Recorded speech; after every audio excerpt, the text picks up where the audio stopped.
Good morning, students. In our previous class, we were discussing regarding pre-fertilization events, where I told you pre-fertilization meaning events which will occur before the fertilization process, under which we have to study two different mechanisms, that is gametogenesis and gamete transfer. Gametogenesis is the formation of gametes in the parental body. Now, what will happen to these gametes which are formed in the parental body? These gametes which are now in the parental body has to come in contact with each other in order to facilitate the next process, that is the fertilization. So transfer of gametes close to one another, you call it as gamete transfer. So we have already seen there are two types of gamete, that is a male gamete and a female gametes. So here majority of the organism, the male gametes are motile in nature, that is they have an ability, they can move, you call it as motile, and the female gametes are stationary, they stay at a particular place. In exceptional cases, you can also see that both the gametes can show the motility.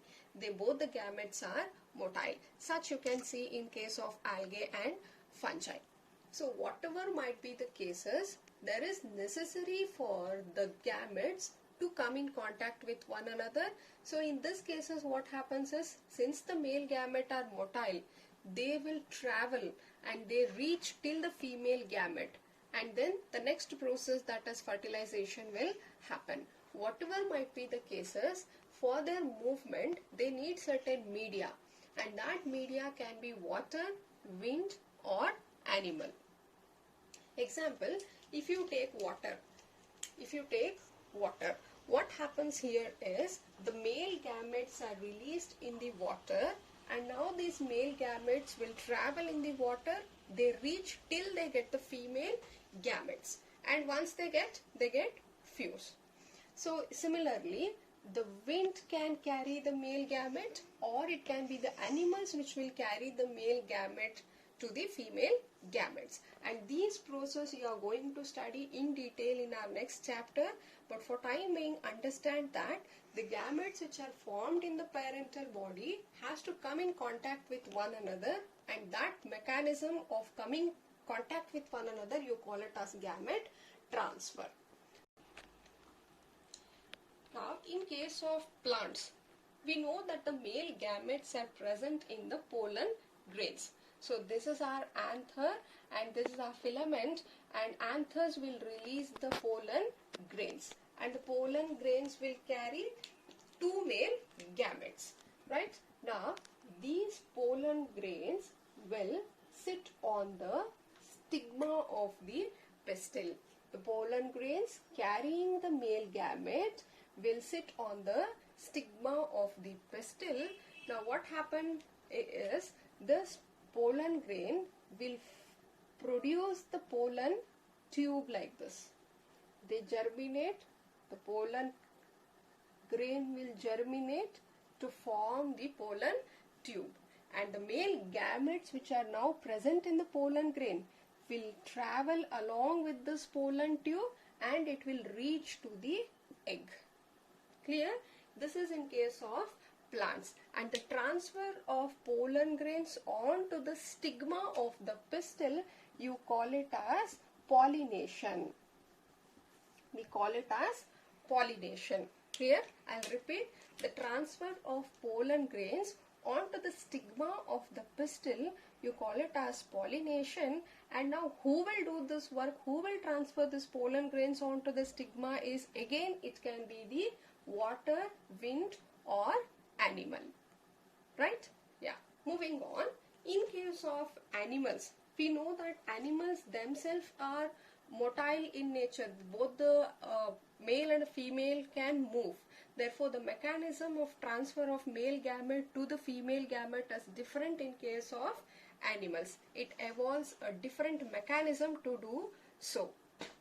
In case of animals, if it is a bisexual animal, both the male and the female gametes are formed within the same individual.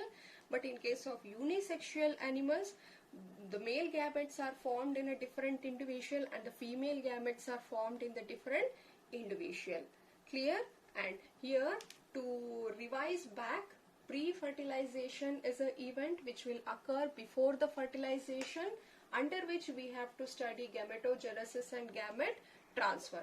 Gametogenesis is the formation of gametes in the parental body, and this happens through the cell division, and whatever the gametes are formed in the parental body will come in contact with one another. You call that as gamete transfer. So we need certain media for the transfer to happen, and that media can be water, wind or animal. And one more point which you have to remember in this case is the male gametes which are released in the media. There is no guarantee that all the male gametes which are released in the media will end up finding the female gamete. Therefore, in order to compensate such a loss, a large number of male gametes are usually released into the water. Getting? See, if this is a water, now imagine there are so many male gametes which are released in the water. There is no guarantee that all the male gametes which are released in the water will get a female body, will get a female gamete. As a result, what happens? A lot of the male gametes which are formed might get waste. To compensate that loss, a large number of male gametes are released in the media. In case of plants, the male gametes are present in the pollen grains. These pollen grains will sit on the stigma of the pistil. The pollen grain will germinate. They form a tube which will reach till the egg, and the male gametes present in this pollen grain will get fused with the egg. Egg is nothing but the female gamete. In case of animals, it shows a different mechanism, because here in case of animals, we don't need this media, because both the male and the female animal themselves, they can move. Clear? Just moving on to our next event, that is called fertilization. Fertilization term can also be interchanged with another term called syngamy. Both are same. You can call it as fertilization or you can call it as syngamy. So here the fertilization meaning it's a fusion of male and female gametes. See, there is a continuity. Previously we have seen that there is a formation of gametes in the parental body, and these gametes which are formed in the parental body had come close to one another, and after this they will get fused, and this mechanism of fusion of the male and female gamete, you call it as fertilization. Always the fusion of male and female gamete ends up with the zygote, which is diploid in nature. The resultant of fertilization is the zygote. The male gametes are haploid in nature. The female gametes are also haploid in nature. Fusion of these two will result in the zygote, which are diploid in nature. So now, depending upon where exactly this fusion is happening, whether the fusion happens outside the body or inside the body, there are two types of fertilization. You call it as external fertilization and internal fertilization. See, as a name indicate, it is fertilization is happening external, that is outside the body of organism. You call it as external fertilization. If fertilization is happening inside the body of the organism, you call it as internal fertilization. Such type of fertilization you can see in case of algae, fishes and amphibians. Internal you can see in case of birds and mammal. So here what happens is, these animals will release the male gamete into the media.